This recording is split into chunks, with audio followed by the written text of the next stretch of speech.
I think I got a totally off number. My number's totally off. It's B2 plus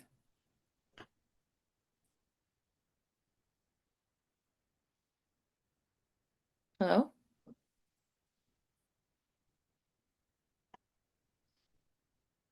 NPV.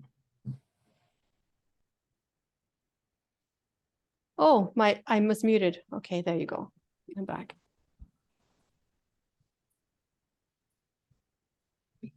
Two, PV. Yeah, Patty, stay there. Rate 30.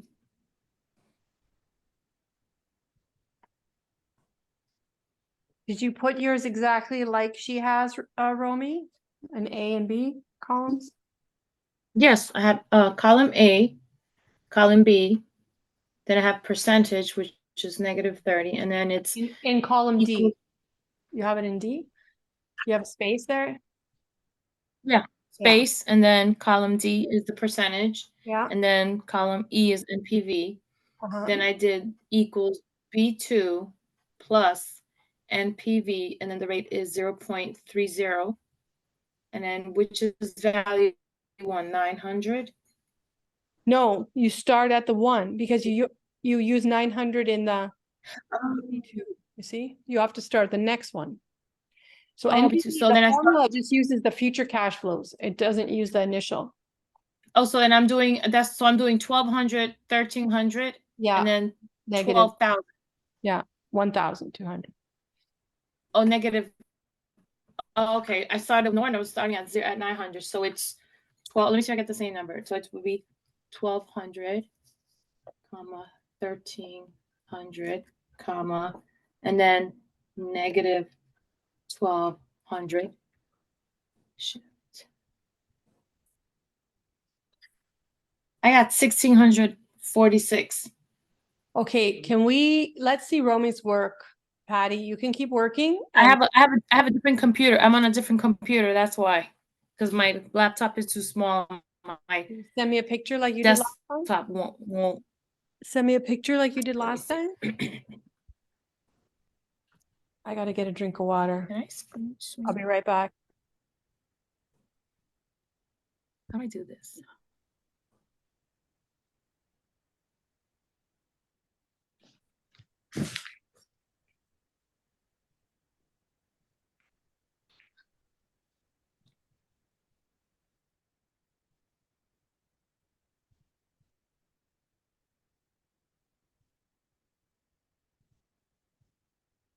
It's too much to send the picture.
So keep getting that number.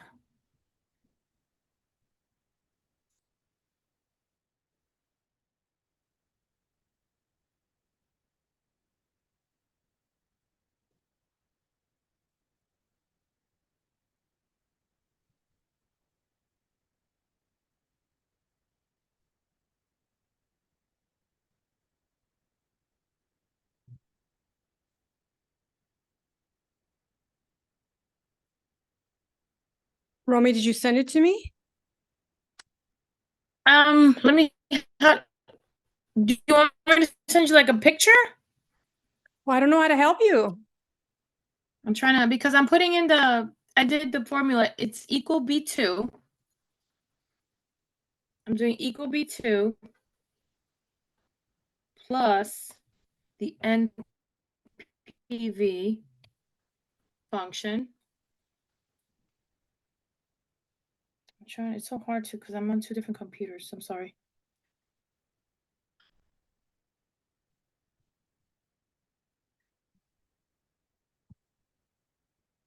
Maybe if I show it like this.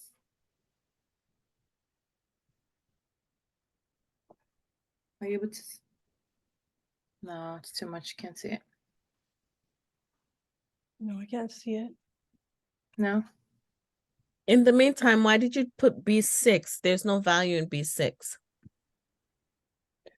Romy, just copy what I did. I don't understand. Why is this hard? Just copy what I did. Okay. Why are we doing something different? Do exactly what I did. It's all there. Is anybody else having problems? 900. For the second equation, why did you do B6? You're asking me? Oh, maybe Yes. that's a mistake. Okay, so that's not correct. So that's Equals so B2. basically there's no B6. It's 5. Yeah. Okay.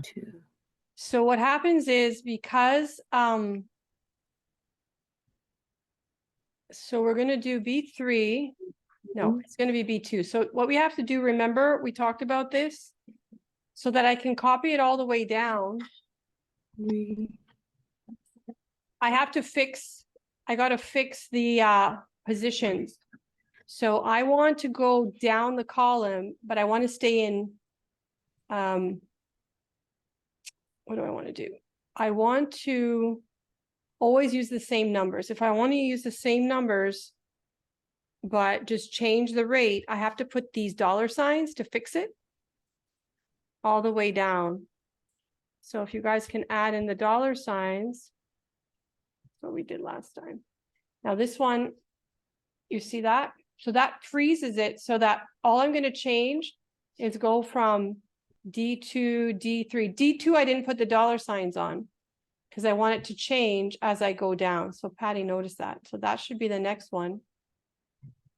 And that should be the next one. So this one will be always, it'll always be using the same cash flows, but what's changing is the interest rate. So let me put that formula in.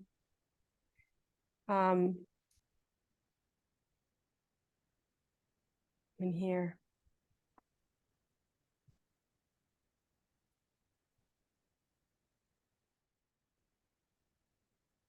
So that way it's always going to the same numbers. It's not changing. Otherwise, because I'm copying down, it's also going to copy down. It'll try and go. So it went to be 6 because that would be one cell down. I can do the same thing with this too. Well, I did it here too. So you just copy that all the way down. It's going from negative to positive. So, okay, let's finish the thing and then we'll talk about what it means. Let's finish the table.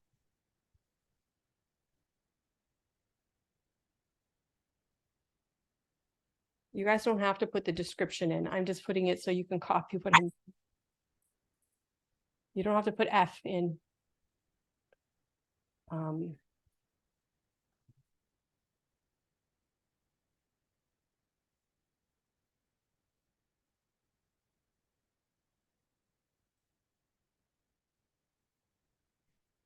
This is what we did last class.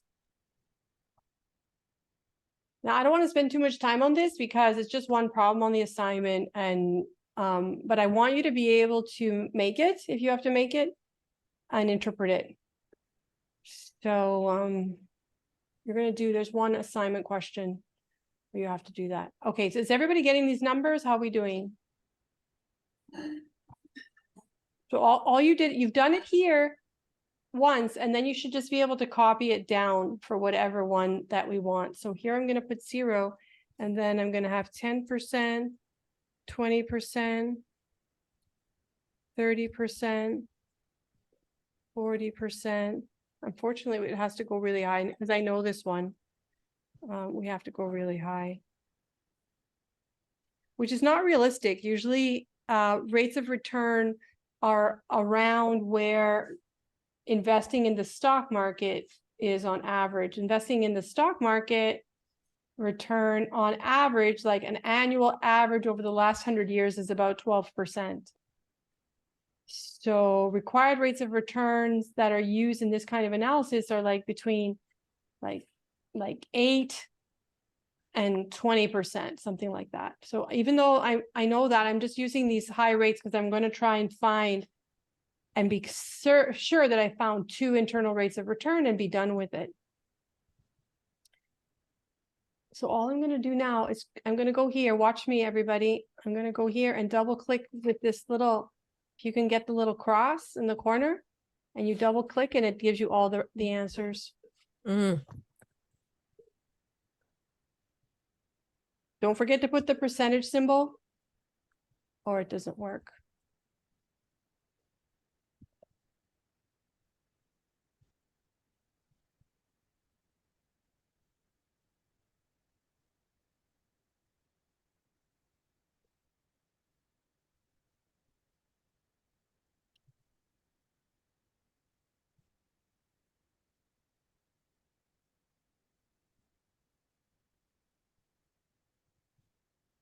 Questions? You guys are quiet. Is it working? You're getting that?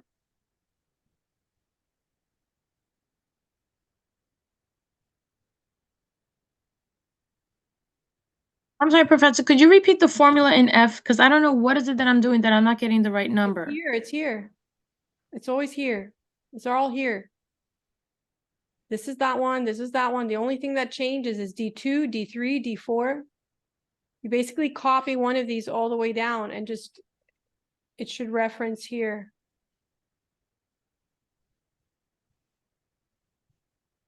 So I'm putting in equal B2 plus NPV and then With the putting in, with the dollar signs.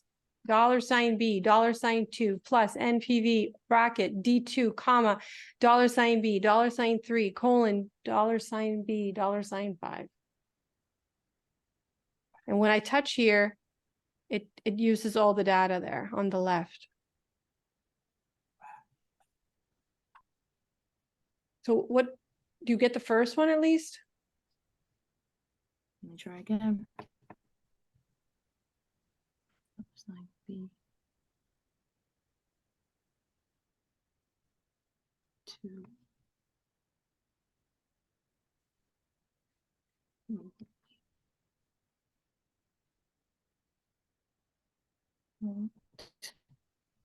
D2.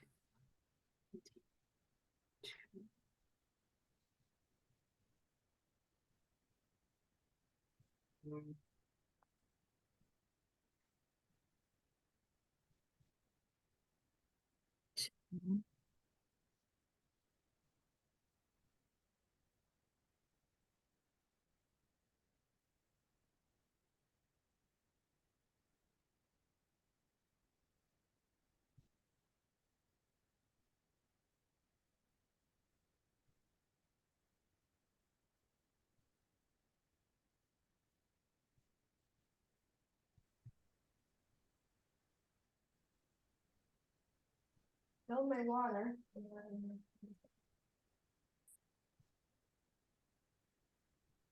Having my memory issues.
How's everyone?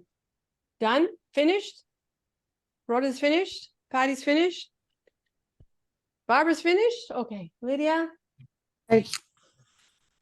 So should we make a graph? We'll try and make a graph of this. Let's see if we can make a graph.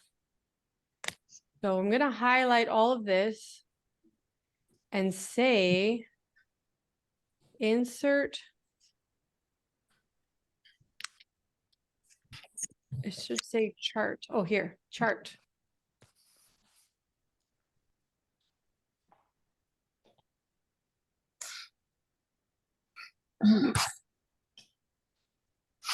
Let's see if this one works.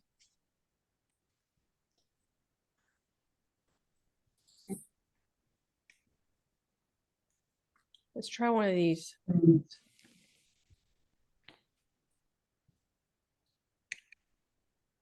Oh, I feel like that's not going to work.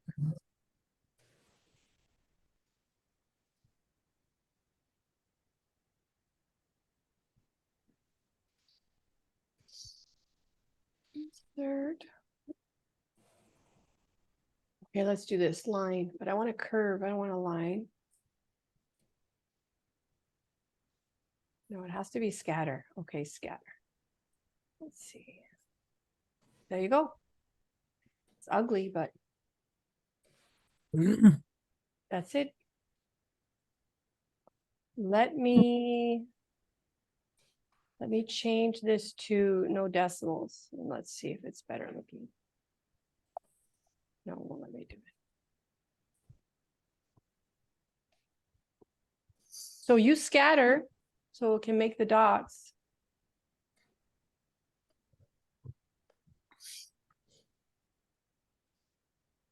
It's not the prettiest. You can make it prettier, but you see that? I pressed scatter, but mine came with a line in it. It's not a big deal, right? It's okay. Why did it No. come with a line? Like a line through it? Yeah. It didn't come like dots?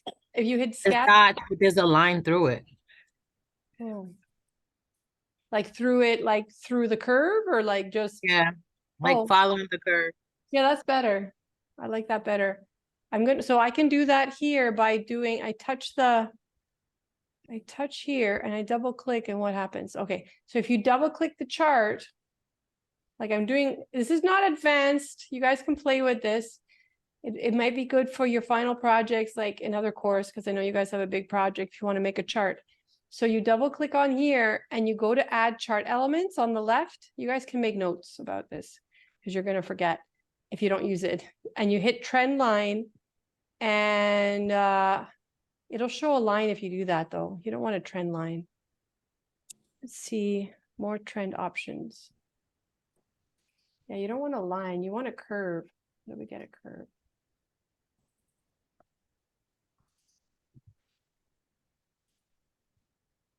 Polynomial? No, that's not good. Logarithmic? No. Yeah, just leave it with the dots. I don't know what you have a line touching them. That's really nice. Yours looks better than mine. Don't you think? A solid line. Oh, there I got it. Yeah, that's how mine look. Yeah, so that's because in the double click chart elements, I can choose solid line here. So there's tons of options. Just to make you aware of them. I don't expect you guys to be experts at all. This is for you to explore. All right, so interpretation. What's the interpretation of this? Okay, let's see how everybody is. Romy, did you figure it out? I'm trying. Oh no. I'll get it. Okay, so what's the interpretation of my curve after all of this?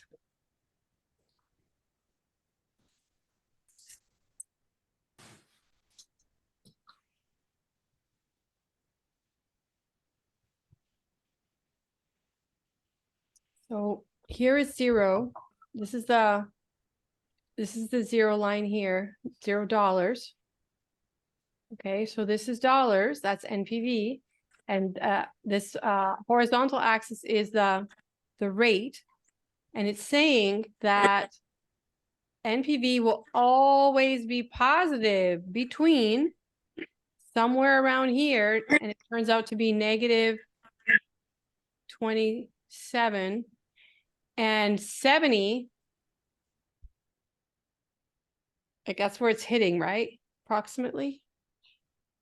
What does it mean? It means that as long as the firm or the hospital or the health HMO, as long as they're using a comparative rate for, alternative investment of between 0 and 70, they should pursue the project, and they probably are. So this is a positive NPV project all the time. That's what it means. It's a real winner. So I'm going to say, as long as, oh, it says it in the notes anyway. I won't write something else. Let's go back to the notes. Any questions about the curve and the interpretation? Question, can you just show me again how you got the from 0% onward? How did you highlight it to get all the values without Okay, entering the I'm gonna numbers? start from scratch. Okay, so you highlight everything here Mm-hmm. and then say insert. So And highlight you can go everything here, there. yeah, and you can go from here, insert chart, or you can go from the ribbon here and say insert and then chart with the pictures. And NPV have to be highlighted, correct? Yeah, because those are the labels, and you can actually put labels. If you guys are really into this, at some point you want to make a graph, all this information is on YouTube. You can find a good YouTube video, but the basics that it's here is important. So you're going to use a scatter because it's a bunch of dots that you want to match up. Wait, sorry, insert and then what? Chart. No, to get from 0% the actual value. I thought you highlighted something before to get all those numbers without I just highlighted entering. all this. And then I said insert, and I could go up here, chart, and then scatter XY, Mm-hmm. and I get that. So I didn't Oh, no, highlight. that's not what I'm asking you. Oh, I'm asking you, how did you get basically E6, E7, and further down without oh yeah, I entering? see what you're talking about. You're talking about Yeah, the little cross. correct. Yeah, so if I I delete keep all trying. this, yeah, okay. It is hard. I admit that. Okay, so we go here, and then you just touch right in the corner to get the cross Mm-hmm. and double click. Like quick tap, double tap, let's say. Oh, done. Got Yeah. it. And it'll only fill as many cells As I drag you have down. on the left. Yeah. Yeah. Okay, so I got it. Good. So make notes about what you did, because you will forget and you'll be crazy about it. So make some notes, Okay. because you don't do this every day. You're going to do it once in a while, if at all.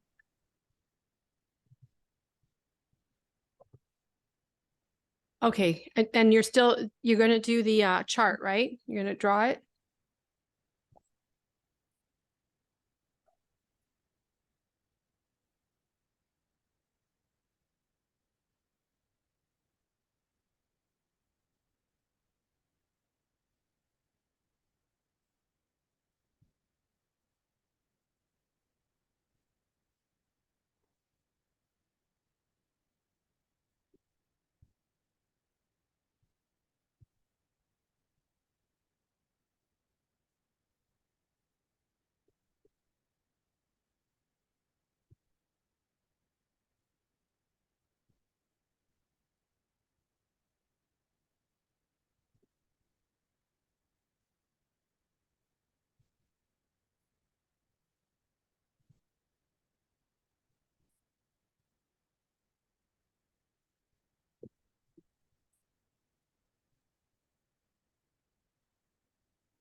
Comments, questions?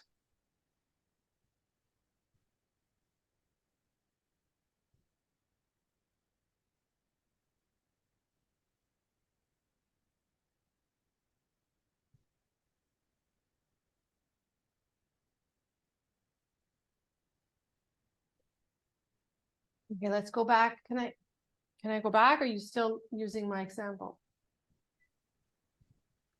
I have a question. I'm double tapping on the cross, but then the same number is Yeah, displaying.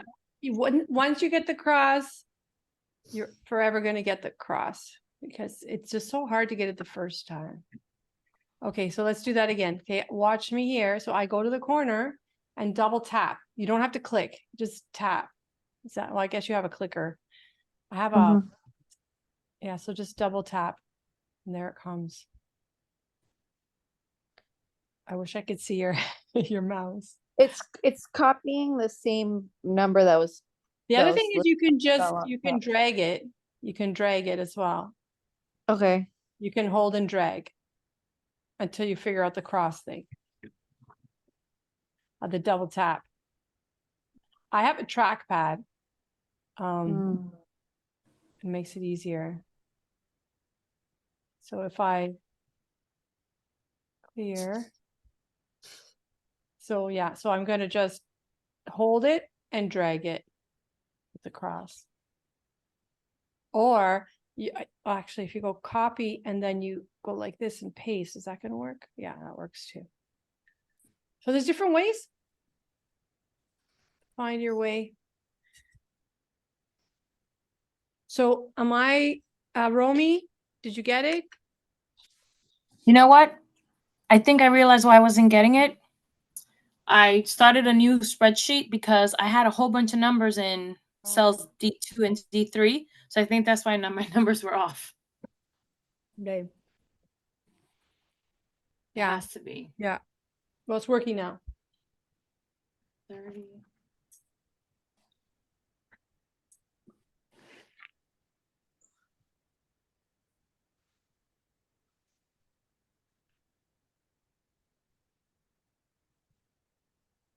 It looks like the problems with my power are done, so we're going to be okay. We'll get interrupted again.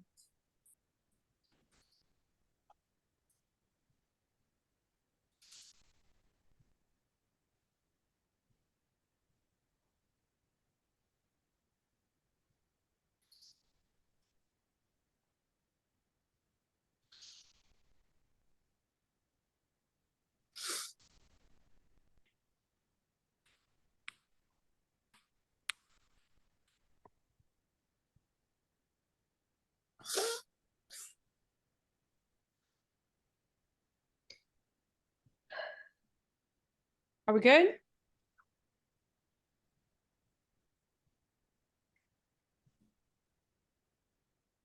Romy, can you take a picture of it? Because I want to go on to my other stuff. My I want to go back onto my iPad. Can you just take a screenshot or take a picture with your phone so I can get off the Excel?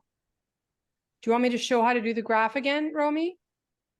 No, I'll look at it again in the video. I'll Okay, good. re-look at it. Thank you. Yeah.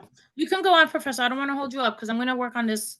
And I know I'm going to get it now. So you can go on. Okay, so I'm going to go back to these notes.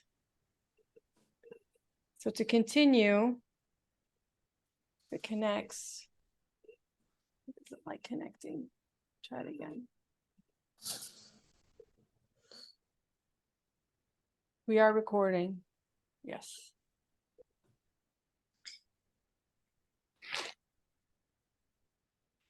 All right, so this is what we found out. This was the curve. And specifically, we would want to get the IRR, but we don't have to get it exactly, okay? The Excel seems to give us one easily, but not necessarily the other. So using the NPV profile that we made in Excel, just a moment.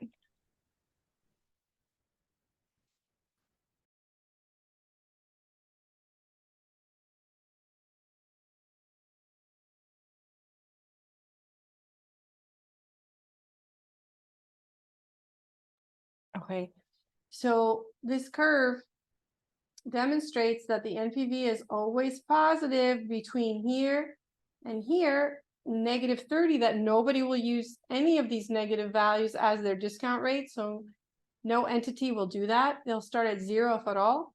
So from 0 to 72%, this firm, anyway, anyone facing this kind of set of cash flows will likely accept the project. So accept the project provided the required rate of return is between 0 and 72%. So it's pretty much the equivalent of this situation that we saw back here. The NPV was always positive and we said accept always, no matter what. We're kind of almost there. All right, so that's that one. And then you guys can work on this last example for practice. It'll give this curve. So you guys can try that out on your own if you want to try and generate this for more practice. And what does this curve say? How do you interpret that? When would you invest?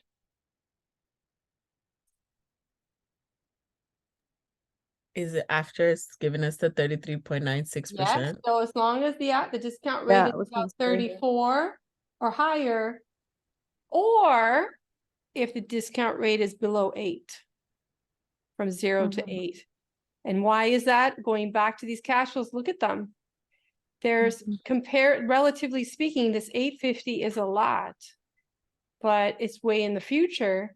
So that will correspond to a very high discount rate because I'm sorry, a very low discount rate.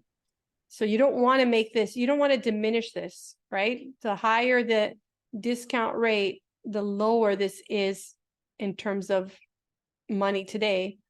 So this prefers, because of this cash flow, the stream of cash flows prefers low discount rate, but because of these negatives early on, it also likes high discount rates. So that's why this happens. It's just mathematically how it works. But without that in mind, that it makes this curve, and all you have to do is say, well, it's not profitable if you use a regular kind of discount rate. And most firms do that. Between 10 and 30 is very common. So probably this is not going to be an acceptable project. But if it turned out they had a low discount rate or a really high one as their required rate of return, they should invest. Okay.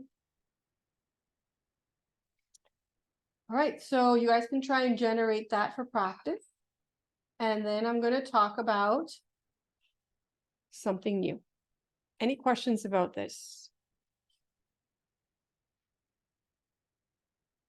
So we're using mathematical tools to do this.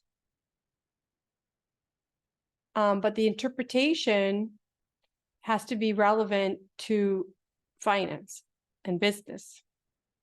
So we don't care about the negative discount rates. We start at 0. And make our interpretation starting here. So I say between 0 and 8 or greater than 33.9.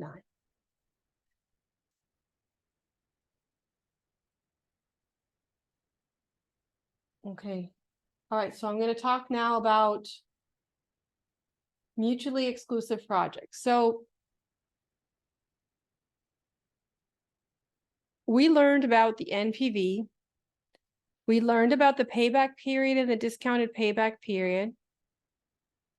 And then I turned to internal rate of return, and we learned about calculating the internal rate of return and interpreting it for investment projects and for finance projects, and then for situations where you have multiple internal rates of return. So we've done all of that so far. Now what we're going to do is move to not just evaluating a project on its own, because that's all we've done. Now we want to compare projects. Which one is better? Now, when you compare projects, you could calculate the NPV of both projects and then go with the project that has the higher NPV. Does that make sense? From what we learned? So you would have 2 sets of cash flows. You check the NPV of both of them, and then you pick the one with the higher NPV. it doesn't work that way with the internal rate of return, and I'm going to describe why, okay? There's two reasons. One is attributed to a problem of scale, and the other is attributed to the timing. So this kind of thing I've been discussing so far about the timing.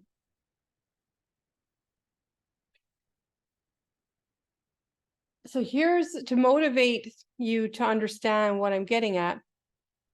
Think about choosing between these two opportunities. You give me $1 now. So this is opportunity one. Give me $1 now and I'll give you $1.50 at the end of the class.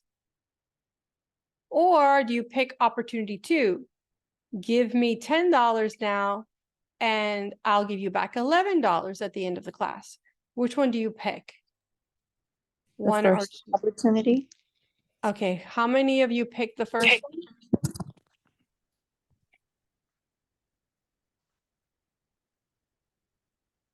I do.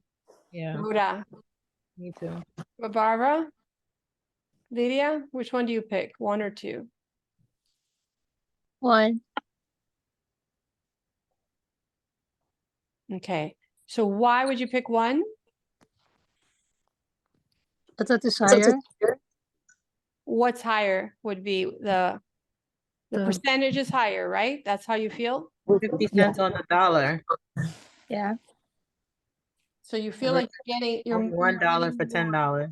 $10. Okay. So which is your choice, one or two? So does that mean if I give you $2, you give me $3 by the end of the class? But it doesn't work like that. Exactly. It's It just does not $1. work like It's that. either $1 or it's 10. Oh, well, in that case, it's $10. There you go. Okay, so yeah, so that's the catch, right? Oh. Catch is that this is a lower budget project. It's just $1 for $1.50. And the other one is a higher budget project. $10 now, $11 later.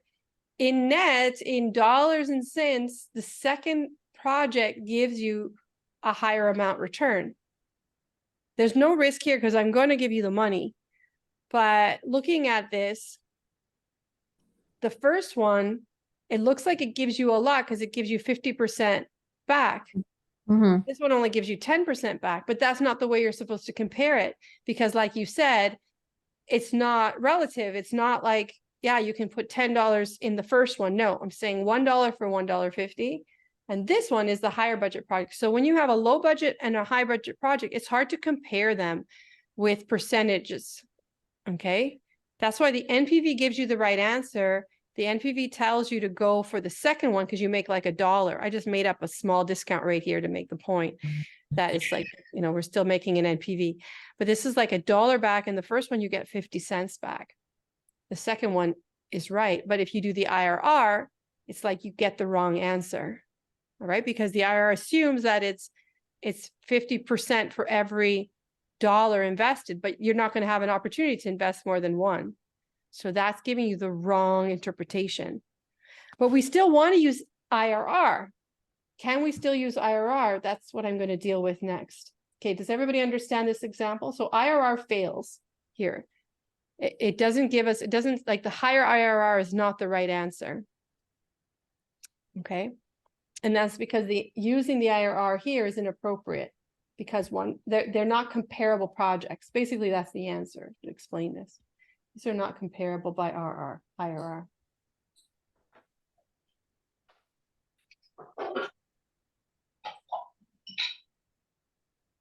I'll say not directly comparable. You can't just take the IRR and pick the one with a higher return. Doesn't work. Okay, now I'm going to describe the other problem, and then I'll show you how to fix the problem. So always choose the higher NPV. Exactly. Yeah, that rule will always be the case. That's true. Right, Lydia. That was Lydia, right? Yeah. Okay, so now we have, let's look at this. This is project A, and this is project B. Notice what's different. Project A, the big payout is in year 4. I mean, it's not huge, but it's the highest return. So slowly, slowly, slowly, we get our money back. And we have this payout in year 4. In project B, you get your highest payout first, and then it dwindles. Which one is better? Again, they're not exactly comparable, all right, because of the timing. The timing of those cash flows is completely different. They're opposite. What ends up happening, and I'll show you here, this is what you'd like to see. You'd like to see that project A is parallel to project B. And as Lydia said, you always pick the one with the higher NPV. This will always tell you to pick project B if you had to compare these two. But what if they cross? That actually happens in this set, this A and B example here. Here we have project A. Project A has that very high cash flow later. So it wants to keep the discount rate low. So project A is only profitable if there's a low discount rate. Otherwise, it's not as good as the dashed line. The dashed line is project B. So project A is better than project B up until here, and then project B takes over. So again, I don't expect you to be an expert, but I'm going to fix this problem. You don't even have to make these graphs, right? As soon as if someone's to ask you to compare two projects, what you do to avoid this problem is you combine these cash flows. So you combine them into what's called an incremental project. It's called the incremental, we use that word a lot, incremental project A minus B. And so you take the cash flows, you subtract them across, and then analyze those the regular way with the IRR. And we'll use Excel to do it when we get the cash flows. So minus 350 minus 250. Let's put this in Excel. We can do it easily there. So I'm going to open up Excel.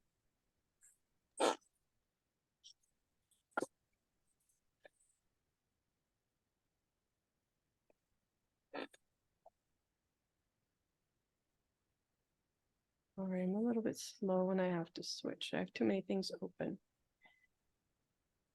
So Excel. So I'm going to do this exercise over here. I'm going to write 0, 1, 2, 3, 4. And I'm going to put the word year up here.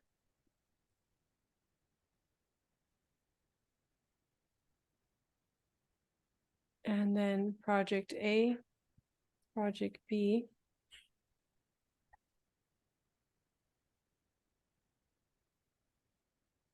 I'm going to make everything centered because I'm weird that way. And then I'm going to make this 350 negative, negative 250.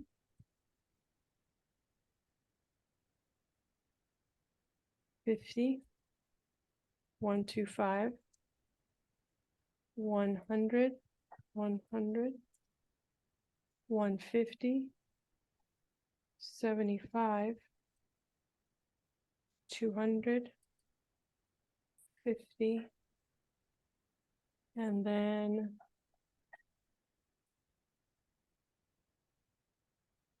I'll get rid of those decimals. No, wrong way.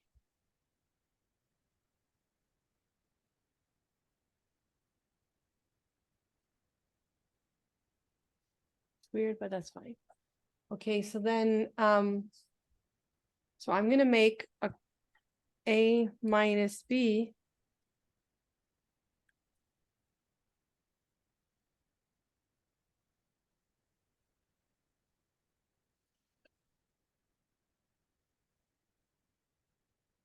So I'm going to make the calculation of this one minus this one.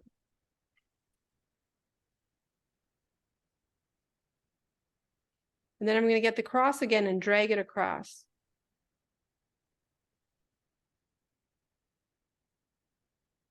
It should actually be 0. It looks weird.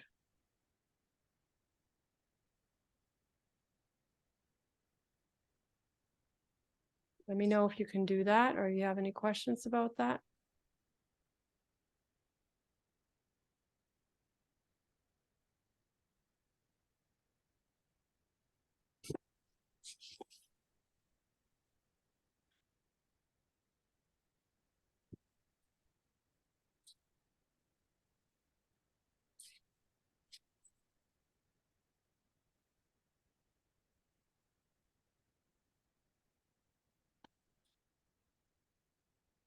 So we created this. This is called the incremental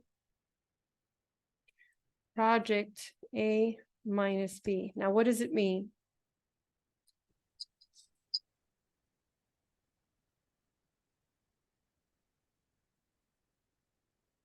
We no longer refer to these. We've collapsed them. We've combined them. So we no longer look at those. Or maybe I'll put the highlight around the one we care about. So the only one we care about now is this. So it's negative 100, 75, 0, 75, and 150. So find the IRR of those cash flows. So you know nothing else. You just know that there's a project A and a project B. Let's find out if A is better than B. So in other words, this is project A minus B is called A over B. Pick A over B is what it means.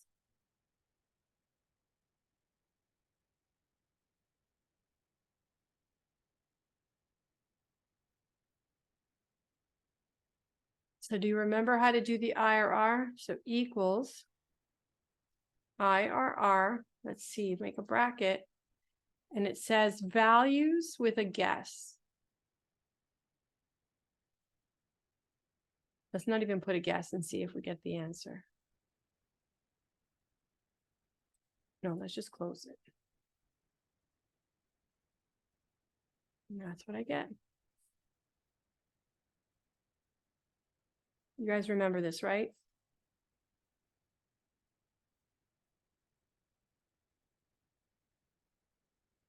Now, I want to get some decimals on this. I'll add some decimals.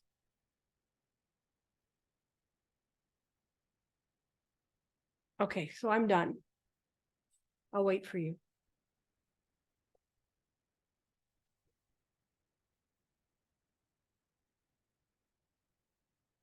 To avoid confusion, use exactly the cells that I did. I put the Excel file up last time. I can do it again for this week.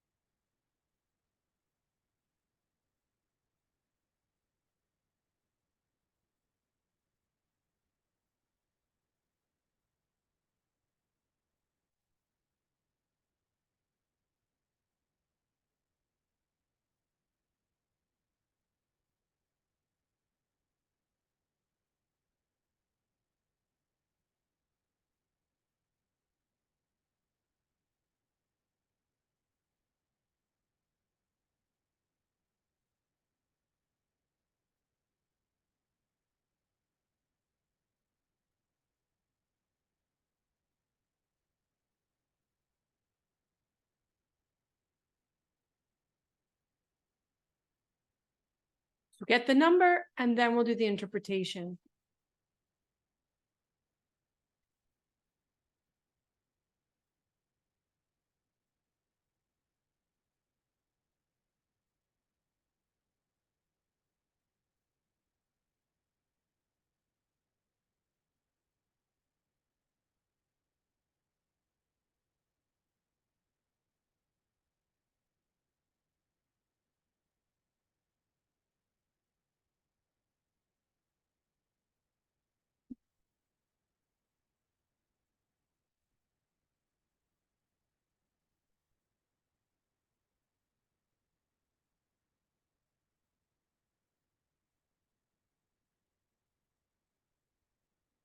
Questions, comments? Anyone want me to see their work? The only thing that's different is mine only came up as 8% and didn't show up Oh, as the. add the decimals. Go back to those arrow things here. Go to the one that gives you more decimals. Where, oh, that, okay, Yeah. let's see. So it's like reform. There's several ways to do this, but I'm just using this because I learned how to do this recently. But usually I But go, if I don't have that icon, if you don't have the icon, then add the ribbon. So go to view and say ribbon.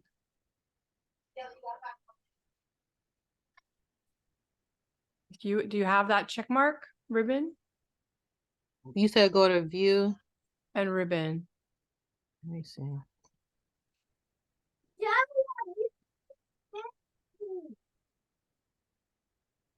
Nope, I don't see ribbon.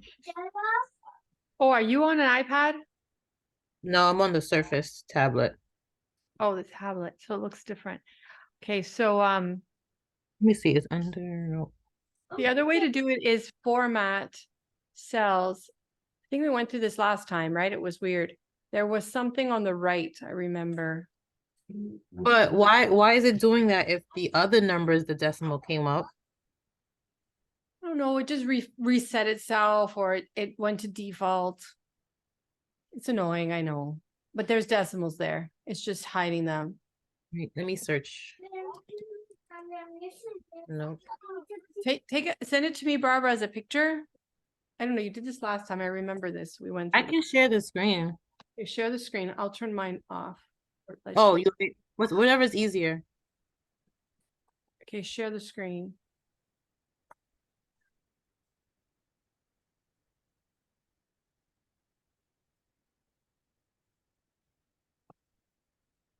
This.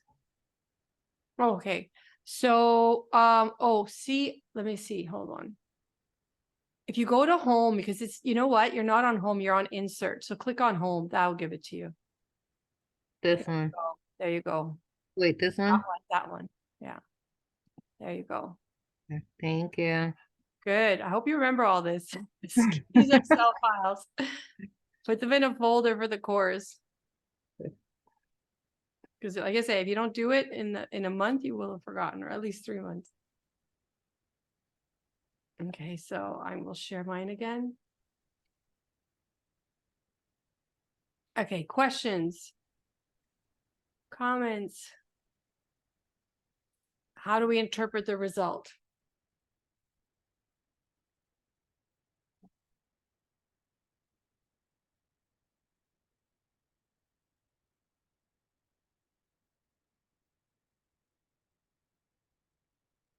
There's only one internal rate of return because there was only one sign change. We went from negative to a positive only once. This is a 0 here. I don't know why it has a dash. Does yours have a dash?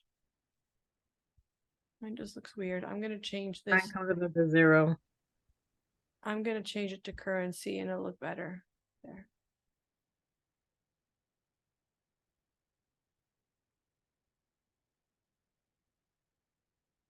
There. And I can get rid of the decimals. There, that's better. So yeah, work with the settings of the format. So mine is currency now. Okay, so there's one IRR. Only one sign change means only one IRR, or at least, or at most, let's say.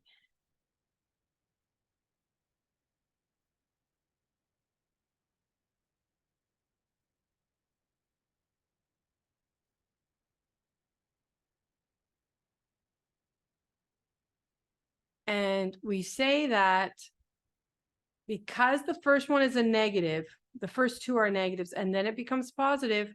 This is an investment project.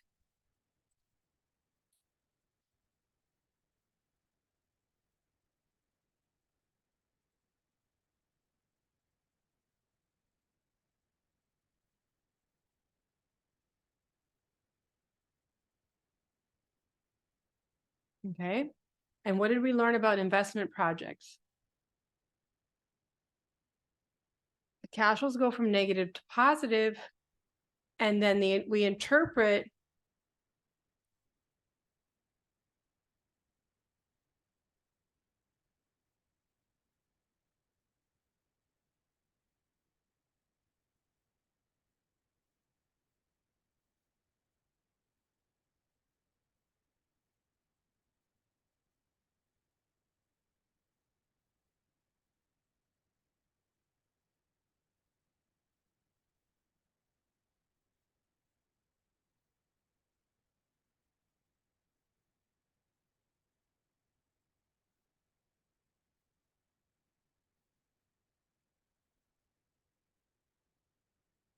so it's an investment project because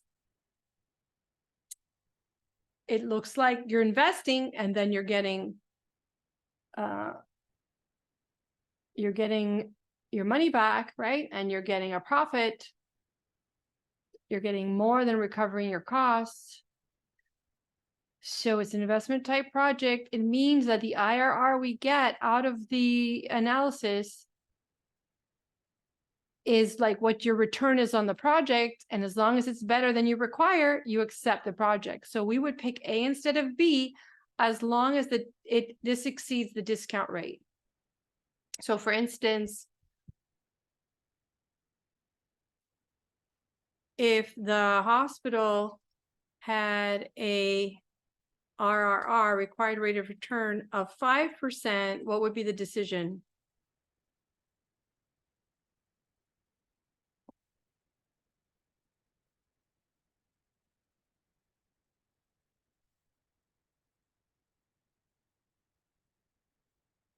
What would the hospital do?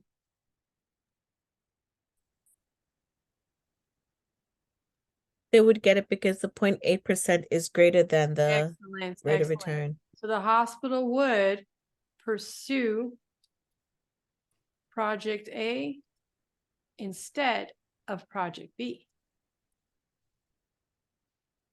But if the hospital had a required rate of return of 15%, what would they do?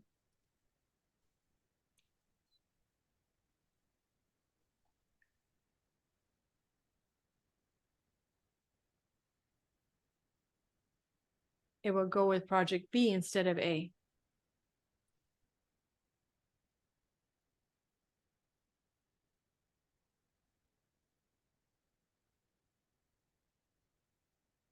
So it's basically, or let's write it a little bit more like the other one. I'll say project would, so they would reject project A.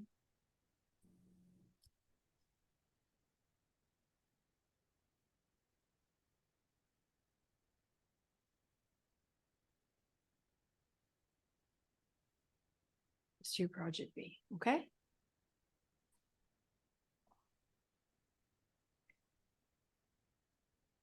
So this is how you decide between two alternatives. And I give you some examples in the exercise. I talk about a maternity unit or the maternity ward and alternate projects that you can pursue. And comparing them. So you're going to get practice with this. So I mentioned to the ladies at the beginning of the class that I want you to email me on which questions you're going to answer, because most of you will probably take the same sort of questions, but I want to give you each something different, at least one question different. Oh, Maybe. I never need this. I'll post this Excel file so you guys can have it for reference if you need to check things. All right, so that's how we deal with mutually exclusive projects. We create the incremental project by subtracting them and then perform the analysis. It could be that it's an investment project, it could be that it's a finance project, or it could be that it has more than one IRRs. And you know how to answer all of those problems.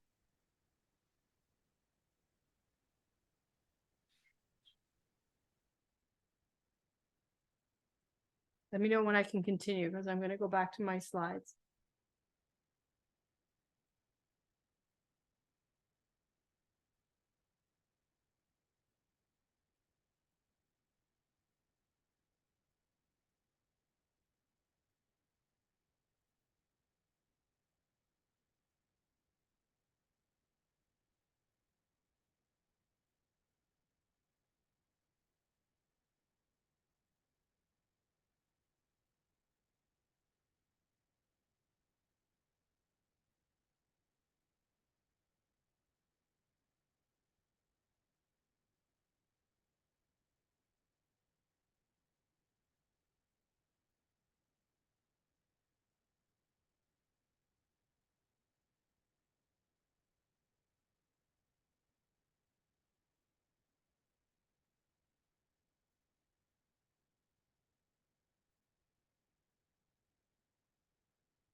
Ladies are so quiet. Where are we at? I continue? So I'm gonna review this. Huh? You can. Okay, I'm gonna review this from going back to the notes. So back to the notes. I'm gonna take a step back to recap what we discussed, what we found. Okay, so these are the same cash flows. That's A, that's B. If you just calculated the IRR of A, you would get 12.9%. If you calculated the IRR of B, you would get 17.8. And it looks like you should pick B because it's higher return for the project, right? But that's not the right answer because sometimes that's true, but sometimes it's not. So this is a problem in this case of timing. And from there, I graphed both A and B doing the NPV profile like we already learned, put them on the same graph. And what I suggested is we need to find out where is the turning point. That's basically what we did. We found out when we switch from A, which is the bold one, to B, which is the dotted one. So all we have to do is subtract them. As soon as we know we're comparing projects, just subtract them rather than having to draw them. And then analyze the IRR of the incremental project. So we find this is the 8.07. And I've done it all here. It's called the crossover rate. And the interpretation is accept project A instead of B, provided that this 8% exceeds what's required for the project. Otherwise, pick B over A if it's not, or reject A over B. Okay, and just keep track of how you analyze because I treated this as an investment project because the first cash flows were negative and they went positive. There's three possibilities. Either you start with negatives and go to positive, that's an investment project. You start with positives and then you go to negatives, that's a finance project, or they flip from negative to positive and positive to negative or vice versa.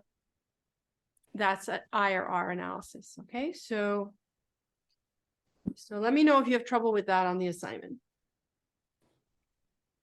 And that's all I want to say about IRR. A lot of graphs. You guys did a lot of work here. If you start on that assignment early, it'll be fresh, and keep me posted, and we'll meet on Monday or Tuesday night if you want to get together and do once you've laid everything out, we can go over it, like problems you have. Okay, I want to talk about, we're not leaving yet because I want to talk about the last rule or the last technique. It's known as the profitability index. So let me recap again what we've done. We learned about NPV, and NPV gives you dollars as a unit of measure.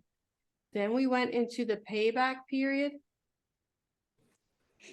and that gives you like years to recover costs, or the discounted payback period rule, which also gives you years as a measure. Then we talked about the IRR, which gives you a percentage. And we talked about the positives and negatives and kind of the catch with it, you know, how to deal with it when it's not straightforward like an investment project is. Finally, we're going to talk about the profitability index, and this is a ratio of benefit over cost, as opposed to NPV, which is cost plus benefit, right? That's what we did with NPV. We take the cash flows and then we add them to the present value of future cash flows. We take the investment, sorry. So rather than do it this way, we divide them. So to do that, we take, this is really the present value of future cash flows, the benefit, and divide it by the investment. All these symbols might throw you off, and you want to put the investment amount in absolute value. Like basically you want to just put, like, if you spent $200,000, I just want you to put $200,000 here, not the cash flow, like the positive. Okay. Not as a negative, not as a cash flow. I just want it as a, you know what absolute values are, right? They remove the negative. So this is going to be a positive number. So it's going to be greater than 0. If it's more than 1, it means you should invest. Because why? Because your future cash flows are bigger than your investment.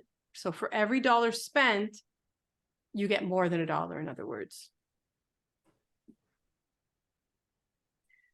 So in each of these, for each of these rules, I have some comments about disadvantages and advantages. How do we use this? If we have to just analyze a project, we just look if the PI is greater than 1, and we should accept it. If we're comparing projects, however, mutually exclusive project comparison, you pick the one with the highest PI. However, it suffers from the same problem as the IRR. If you have 2 projects and there's either a timing problem or a budget size problem, like you can't compare them. If you can't compare them, you have to subtract them, create an incremental project, and see if it's greater than 1. And if it is, you pick project A over B. Otherwise, you pick project B over A. It's like what we just did, but with the PI. So why is this good?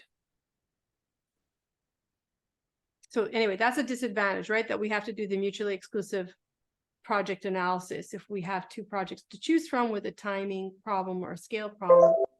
It's the same problem as with the IRR, but we fixed that problem. I taught you a method to solve that problem. What's good about this? It's an easy number to convey. Okay, you say this is profitable because you get more bang for your buck. You know, you say more bang for your buck.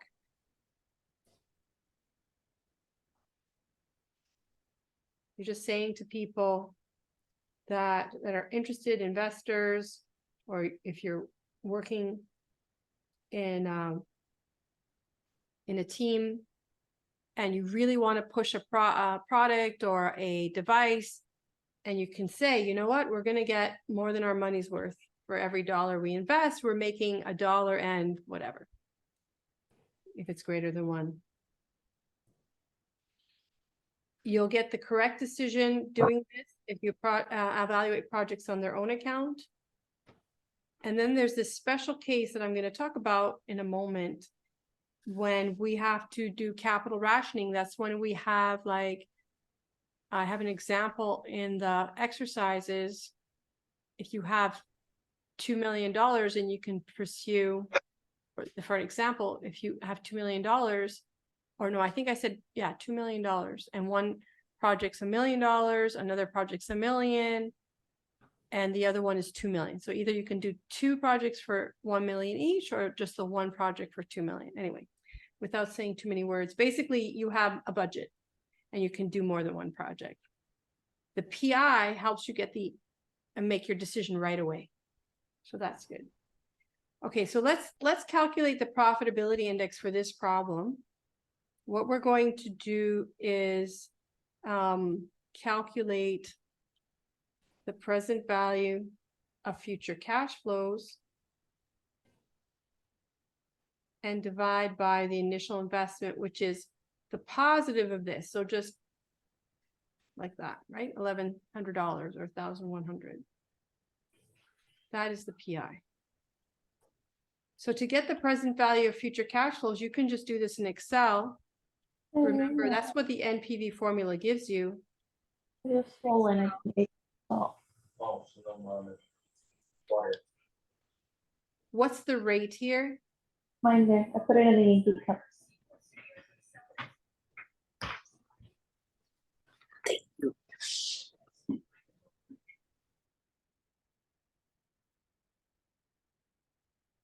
That's what you need to put in Excel.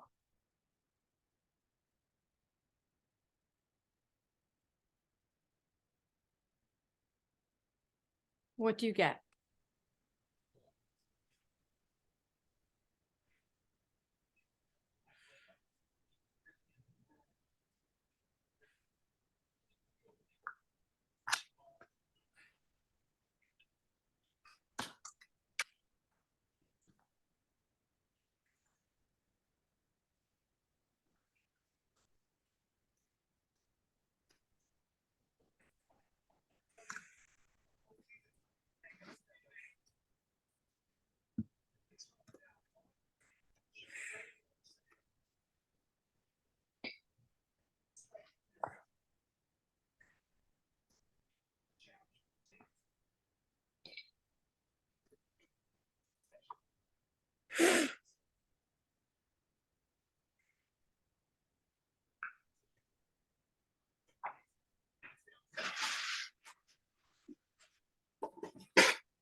$1,475.35 for the MPV, then divided by 1,000. Okay, give it to me again. 1,000. Before you divide it by the 1,000, it's 1,475.35. And then divide that by 1,000. It's off for some reason. 1,475. I'll do it on the. I have, yeah, I got 1.475. Is it? It should Yeah, be. 1.475. It should be 1,280. Yeah, I have 1,280.9. Oh, What did you do, what did I Patty? do? You I have, got 1,280.99 also. Patty, what did you Okay. do? You do 500 and 1,000? Oh, I didn't do the minus. Where's the minus? Where's the minus? Did you have a minus? Look. No, there's no minus. I got rid of the minus. I just put the positive of this. Oh, maybe. Well, I don't know what you did. Hold on. I'm going to edit these notes a bit and put, gonna get rid of this. Because this is, the NPV from Excel is different from like the real NPV because Excel just gives you the present value of future cash flows with the NPV formula. So that's why I'm kind of exploiting and using it here. So that's not right. Let me erase this so I don't confuse you guys. Patty, you want to show your work? Show me your document.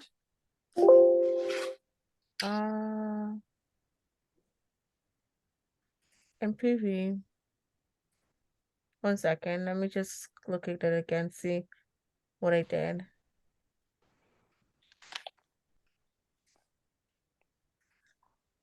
Equal MPV 0.01. Oh, it's my percentage. I put 0.01 instead of 0.1. 0.10. Okay, that makes sense. Yeah, now that makes sense. Okay, and then what Okay, is, then I got the 11, and then it comes out to 1.28. okay, so what is the conclusion? They will accept because it's it's greater than 1. Yeah, so PV greater than 1 means for every dollar invested, you get $1.28. So it's profitable. Mhm. The best. Okay. Profitability index. Very good. What do I want to tell you? Okay, this is not a percentage. This is not dollars. It's just an index. And you just compare it to 1. Okay, so it's Okay. the units are gone because when I divide dollars by dollars, I have no units left. Yeah.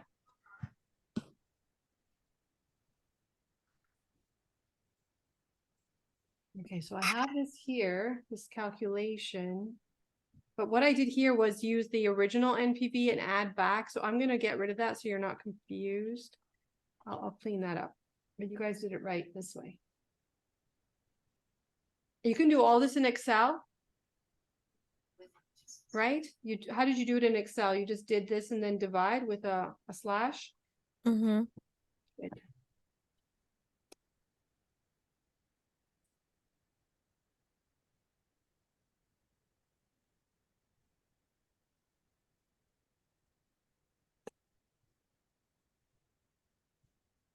Yeah. So that's what you're going to write in Excel. Wait, I got 1. Oh.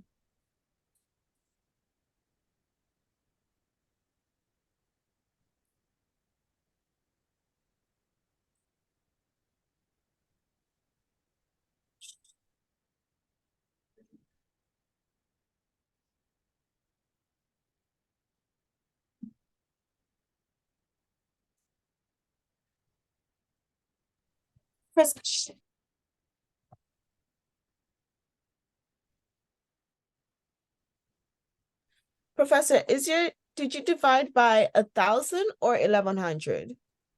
1,100. Yeah, this Because is if you divide by 1,100, I got 1.16, but I made a boo-boo Yeah. and divided by 1,000 and I got 1.28 when I do Excel.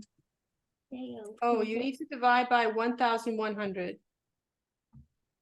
Because that's the initial investment. No, I just mistyped. And when I Okay. mistyped, if you actually do it on Excel Mhm. and you divide by 1,000, then you get 1.28. When I do the math on the computer, when I actually do it on Excel, it gives me 1.16. Then it's not, okay, yeah, it should be 1.16, yeah, not 1.28. Okay. Check what you did, yeah, she's right, because, yeah, Rhoda, check your work. Did Rhoda leave? Rhoda's there. So yeah, this is gonna be rounded to 1.2. Not 1.28. Thank you, Patty. This just means rounded or approximate.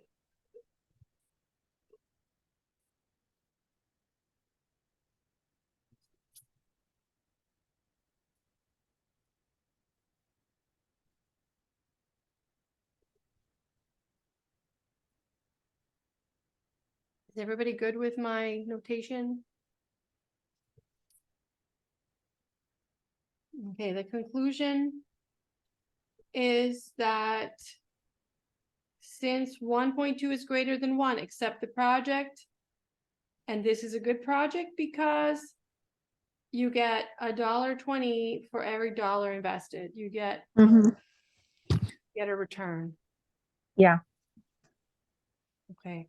All right, I'm going to talk about the last thing and then we're going to go because it's hitting 8:30. Okay, so this is an example of capital rationing, all right? You have $20 million to invest. You can invest in project 1 or project 2 and project 3. Looking at these results here, all these measures, which one should you choose? Should you choose project 1 or 2 and 3? Can you figure it out just looking at this, just interpreting the results?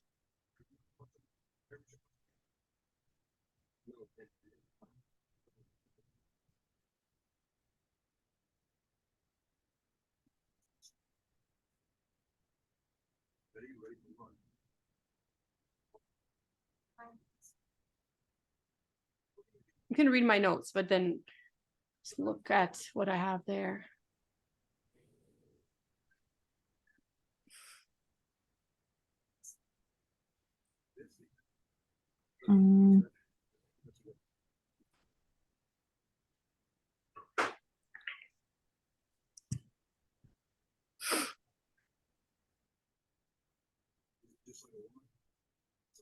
And I'll upload these notes on the Excel file.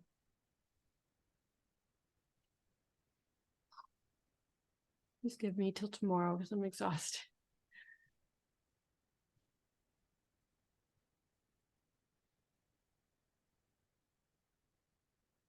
No comments? Just throw it out there. Wild guess. Go for it. Project 1, Okay, Rhoda. so project 1, Rhoda. So I project, agree with Rhoda, project 1. okay, you're Rhoda, you're with Rhoda. So project Yes. 1. Here's the NPV of project 1, but these together, you can just add these for 60. project 2 and 3. So now which one's better? I think project 2 and 3, because if you look at it, you're going to be investing between 2 and 3, the same as you would for project 1, but your NPV is going to be greater. That's right. So you're together, you have to add Oh, them. it's together. I You thought get it to was add 1, them. 2, or 3. Exactly. So you get to add them. This is because you're going to do 2 and 3. So you get the dollar amount from both, right? You can just add them. NPV is Oh, okay. You're getting just keep adding.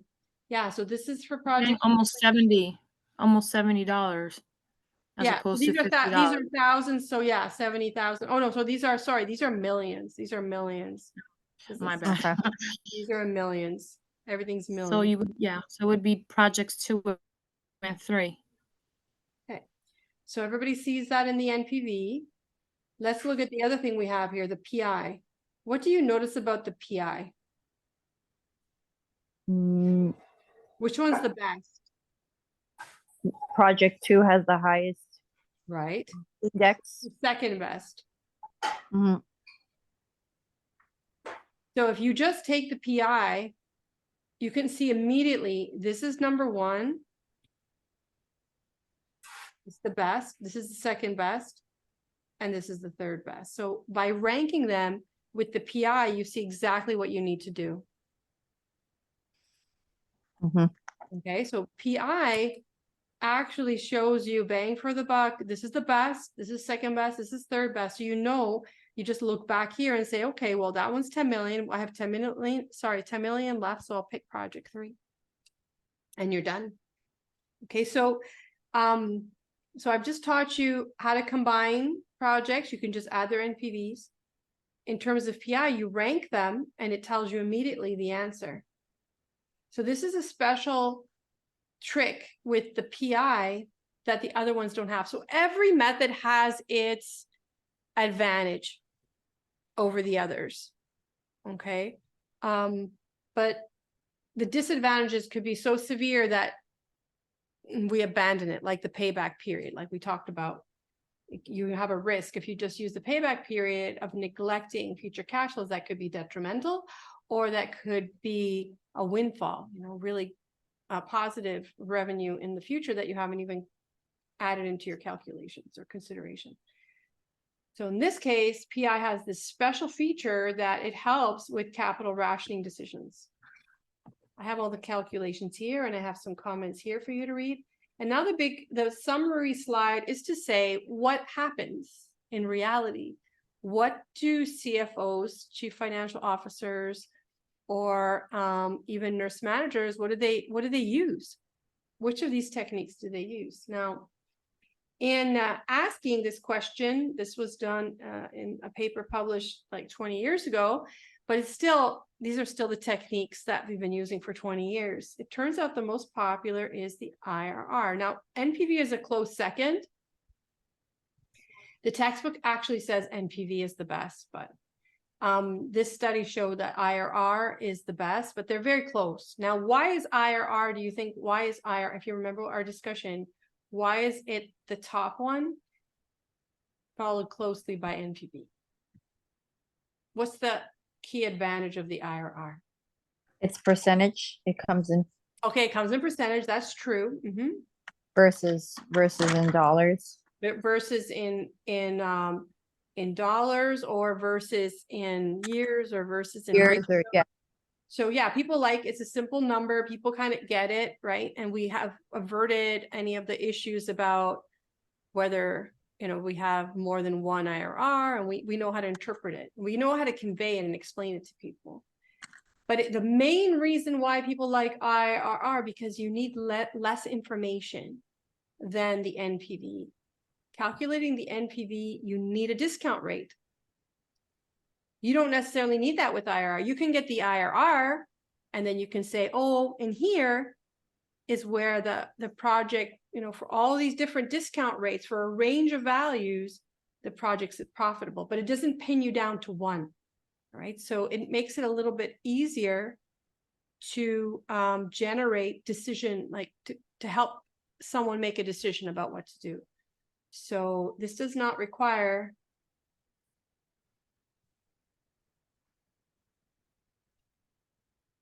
you to know exactly or precisely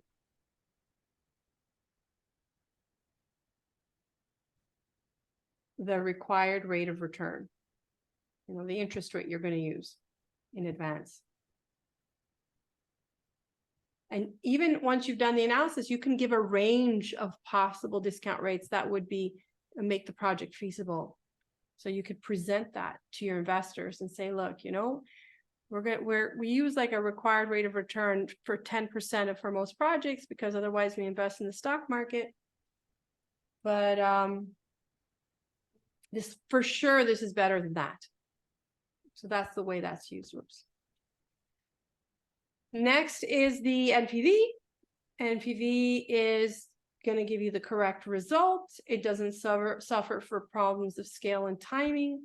And that's why it's really high second. Way after that is the payback period rule. And notice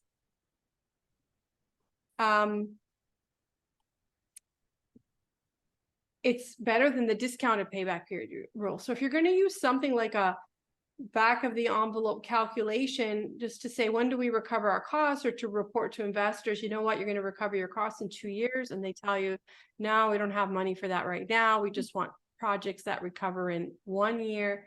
That you can quickly make a calculation, quickly convey that, and it's used for possibly just short-term projects anyways, right? Not very long-term projects. So they don't have to get into the discounted part of it. People don't really use that.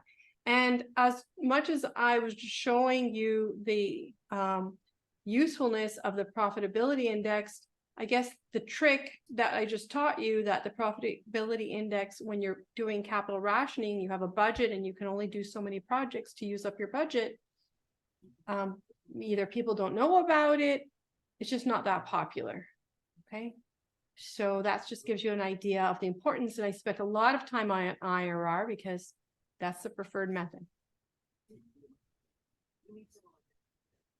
Comments or questions? Which one were you rooting for? You probably just thought it would be the NPV. I don't know if you had no opinion, but you can see NPV, if you use any other method, at some point, you're going to think about the NPV. Even when you do the IRR, it all depends on the NPV to interpret. Discounted payback period. I already told you, you shouldn't use it in isolation. You should probably use it with the NPV. So there you go. All right, so I gave you an assignment. I'm making it due next week. We can meet Tuesday night to go over your questions. Email me the questions you want to do, and I will make sure and confirm that I'm happy with your selection, or I'll add a different question. I'll switch them up for you, so you guys all have at least one different question. Okay.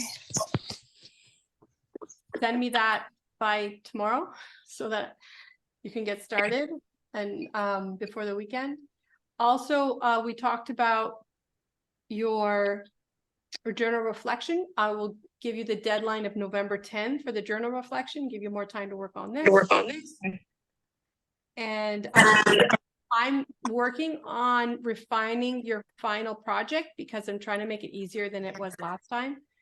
And what I'm doing right now is I'm preparing the financial statements from chapter 6 and 7. I'm putting them into Excel, and we're going to use those for the project. And I'll explain everything next week. I'll let you focus on this, and then next week at the beginning of class. Okay? Yes. Professor, what chapter are we doing for the reflection? All of them until now from the last one. Look at the syllabus. All of them that we've done since the last one.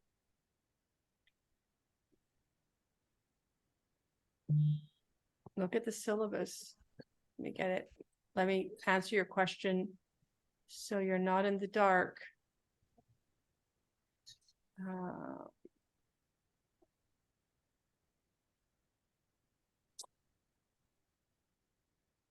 5, 6, 7, 8.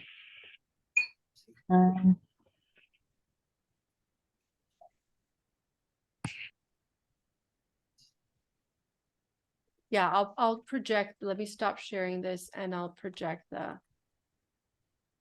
don't know if I have it on here.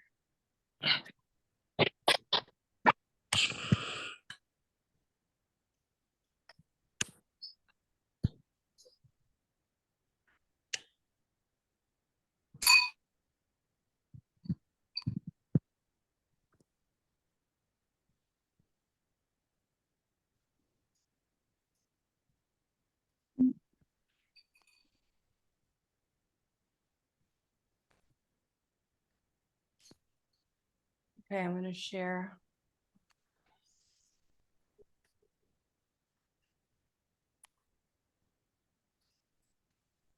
So the last one was due at accounting. So it would be 7, 10, 11, and 12. Budgets. So basically accounting and budgets. Assignment 2.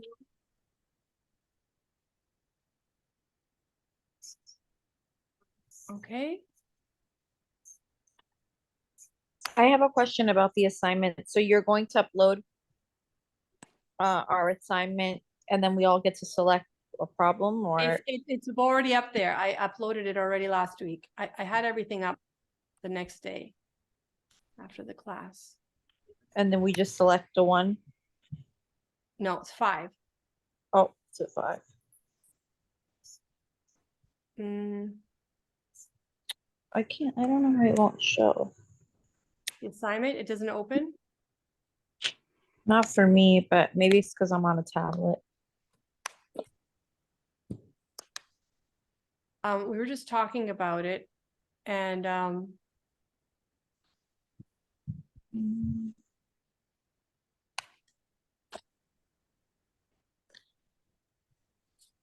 so this is it here. I changed this word here on question 3, interest rates. It used to say annual interest rates or something confusing. So interest rates. So it says solve 5 from 9. So you got to tell me which ones you want to work on. Okay. 5. And also the groups that aren't, didn't select their presentation topic, you have to email me your group and your presentation topic. Okay, so please review the site, make sure you go through each week and that you know what's going on.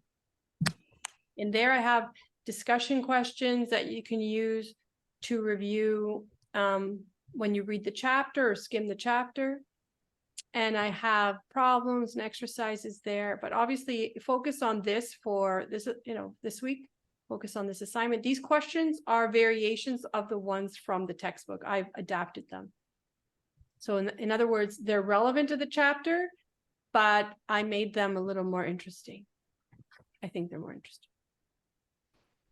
Okay, and you want us to email you? I mean, I know which ones I want to do, so just email you now. Yeah, just email me and I'll approve them.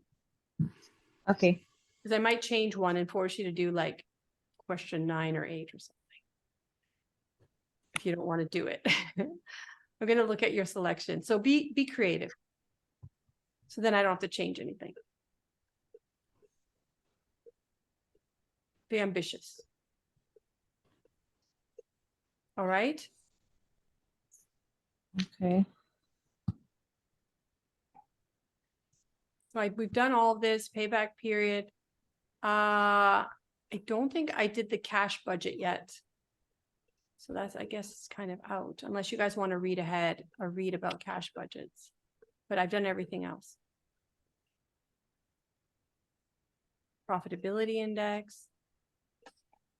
This is mutually exclusive projects. This is the NPV profile. So we've done everything except for 5. So if you want to read ahead what a cash budget is, you can do that one.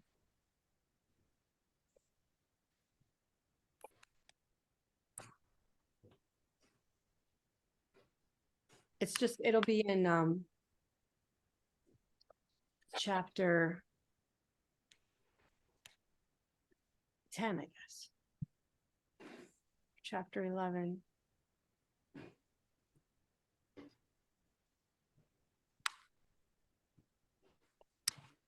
Yes, chapter 11.